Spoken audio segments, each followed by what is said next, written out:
Hola, ¿qué tal? Estoy con el Rompiendo Cadenas de esta semana. Bueno, y mi deseo es encontrarte viviendo un tiempo de optimismo espiritual, un tiempo en que la fe marque en tus actitudes y tus palabras, y que puedas en ese tiempo experimentar no solo un renuevo, pero principalmente una transformación en relación a las metas interiores, a los propósitos para tu vida, a los anhelos de tu corazón y principalmente aquello que querés establecer sobre tu casa, sobre tu apellido y sobre tu familia, para que cobre vigencia principalmente de naturaleza espiritual en este tiempo. Mi deseo es que Dios pueda ayudarte y quiero poder encontrarte feliz por las cosas que Dios está haciendo en tu vida. Siempre que hablo en cosas que Dios hace en mi vida, estoy lógicamente hablando también en cosas que yo tengo que hacer en mi vida. Siempre que yo me dedico a buscar un cambio, una solución, una transformación, yo me estoy predisponiendo a hacer cosas. ¿Por qué te hablo esto? Porque son muchas las personas que llegan a la iglesia diariamente, semanalmente o a cada reunión, queriendo tener una ayuda del cielo. Siempre hay algo que queremos cambiar, o siempre hay algo que queremos mejorar, o siempre hay algo que queremos marcar con un tiempo nuevo para nuestras vidas.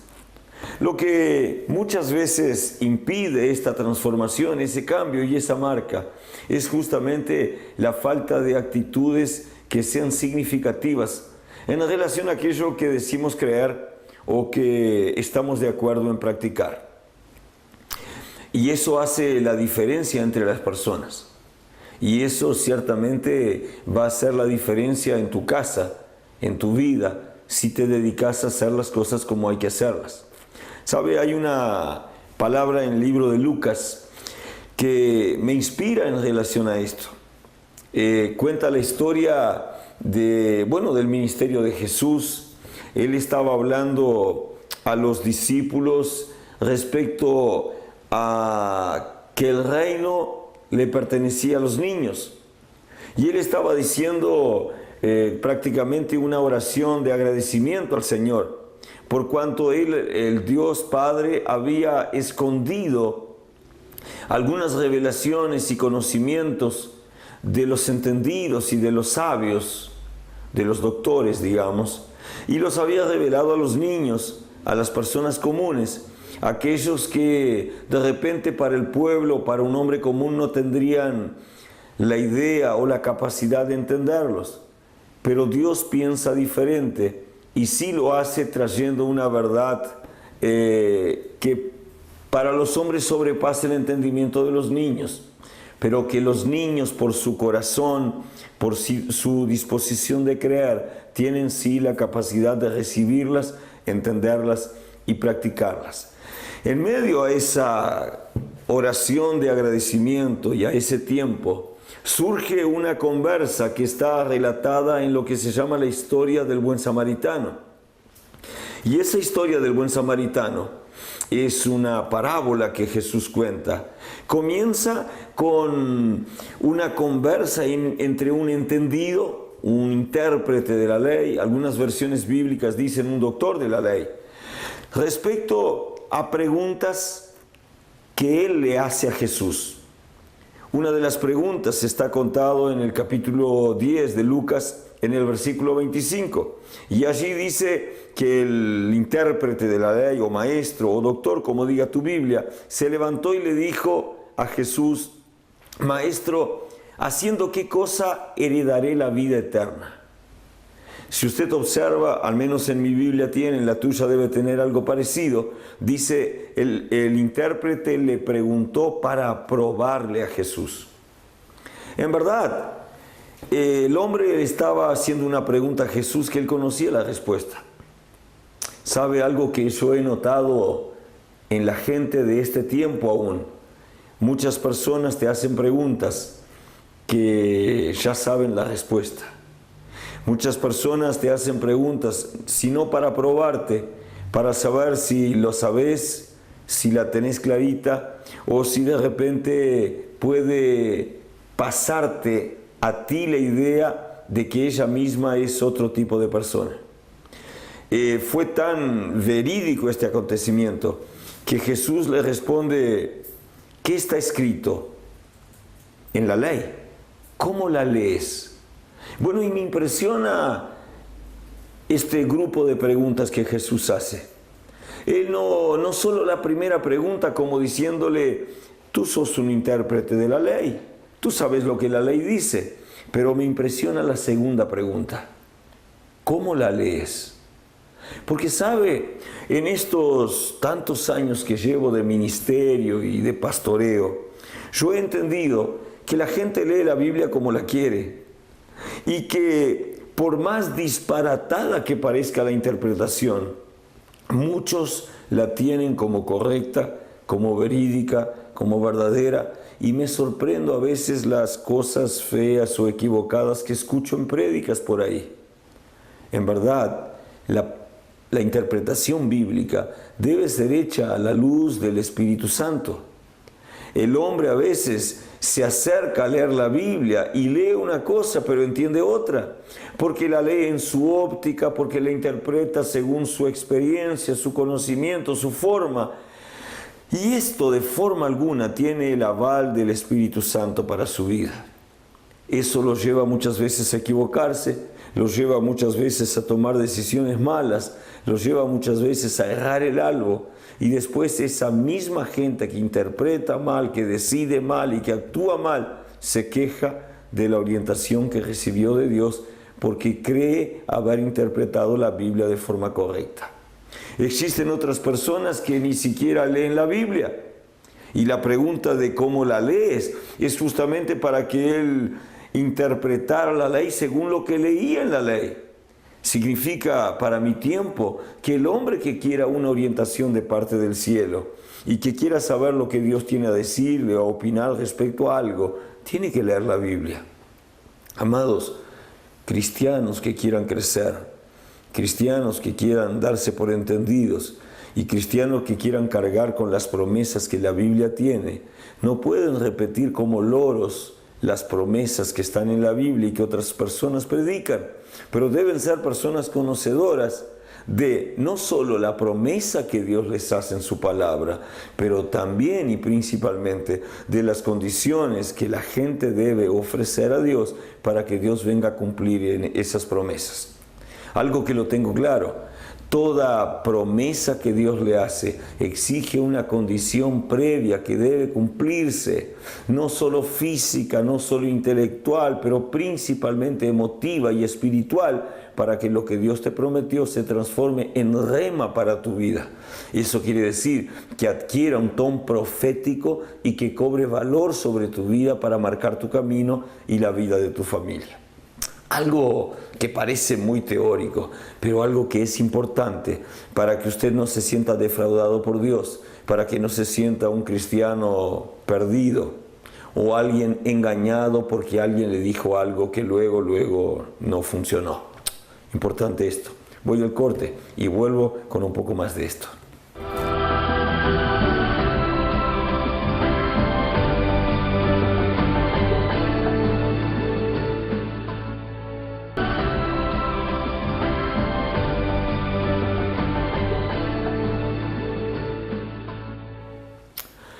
Bueno, hablábamos en la primera parte de esto de actitudes, ¿verdad?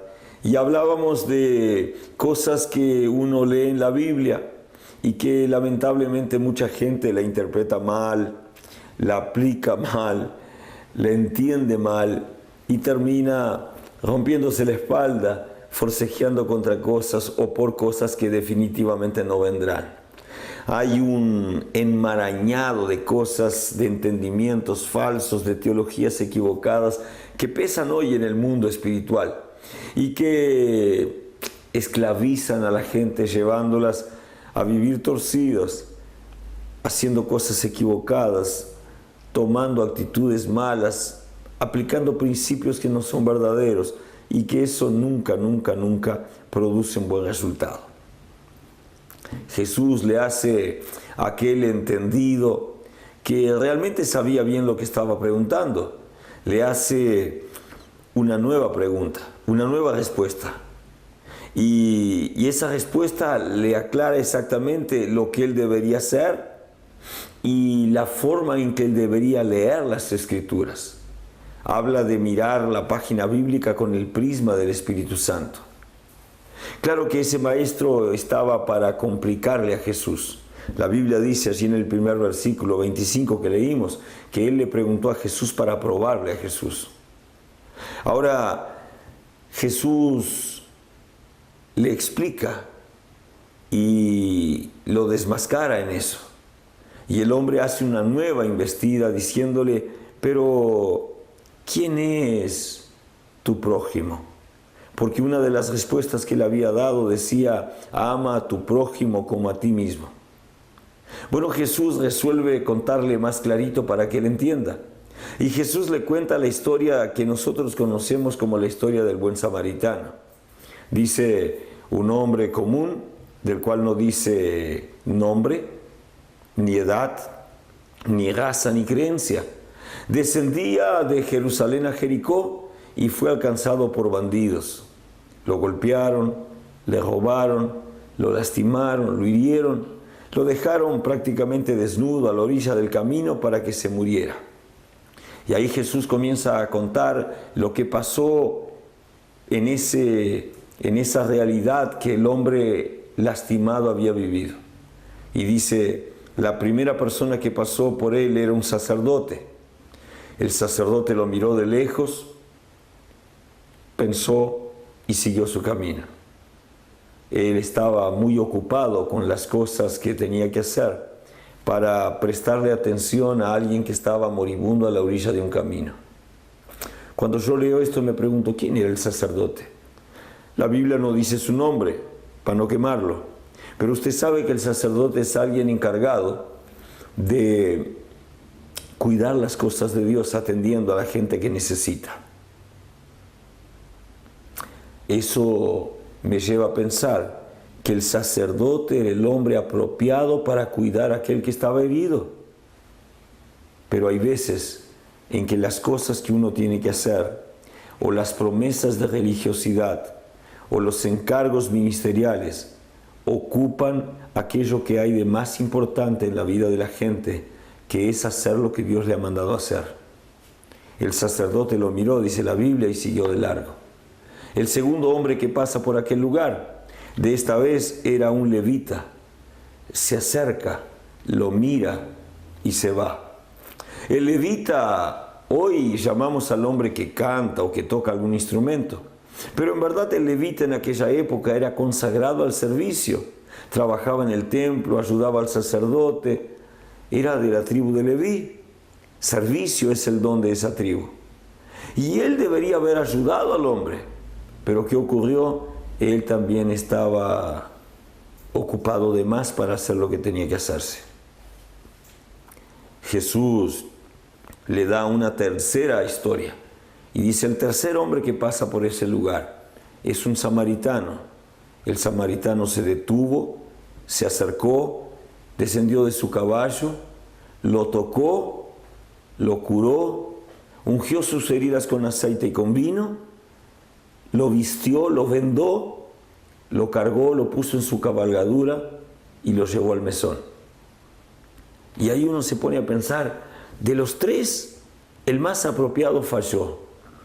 De los tres, el segundo indicado, candidato fuerte a ayudar a este hombre, también falló. Y justamente el que tenía todo para fallar según el judío, hizo lo que tenía que hacer. ¿Sabe? Eso despierta algo en mi corazón.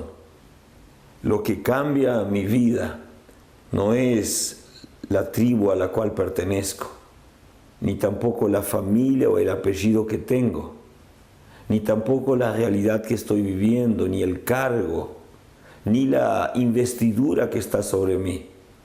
Pero definitivamente lo que cambia mi vida y lo que cambia la vida de la gente que está a mi entorno, a mi alrededor, son las decisiones y las actitudes que yo tomo. Tampoco lo que dicen de mí pesa en lo que yo voy a hacer. ¿Por qué le digo esto? Porque el samaritano para los judíos era alguien maldito inservible que no calificaba para nada.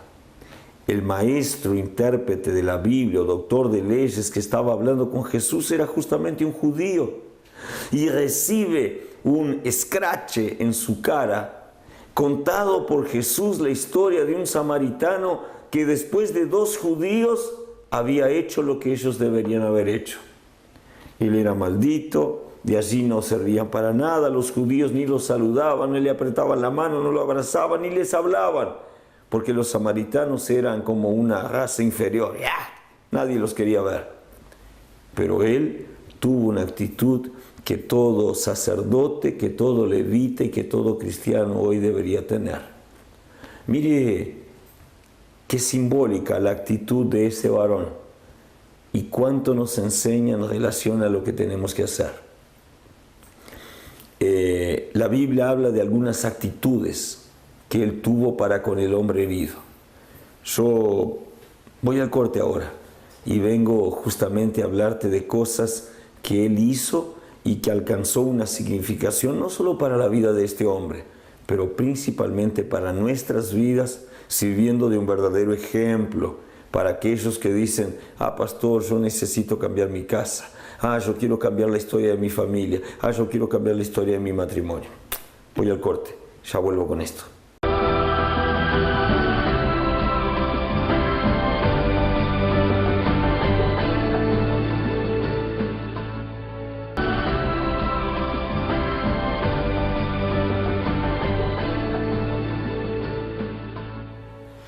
Muy bien, empiezo la parte final de esto.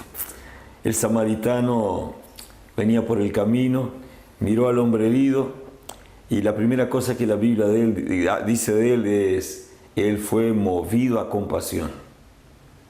Es algo que significa, él se importó con el estado de aquel hombre.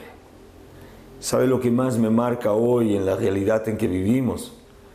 Cuando conseguimos ver líderes, pastores, obreros y toda esa gente encargada de la liturgia, cuando podemos ver a los ricos de este siglo que tienen su fe en Cristo y que llegan con su buen auto y con su buena estructura familiar a un lugar donde hay alguien enfermo, caído, borracho, lastimado y que no consigue ni siquiera mirarlos, cuanto más sentir compasión intensa por ellos.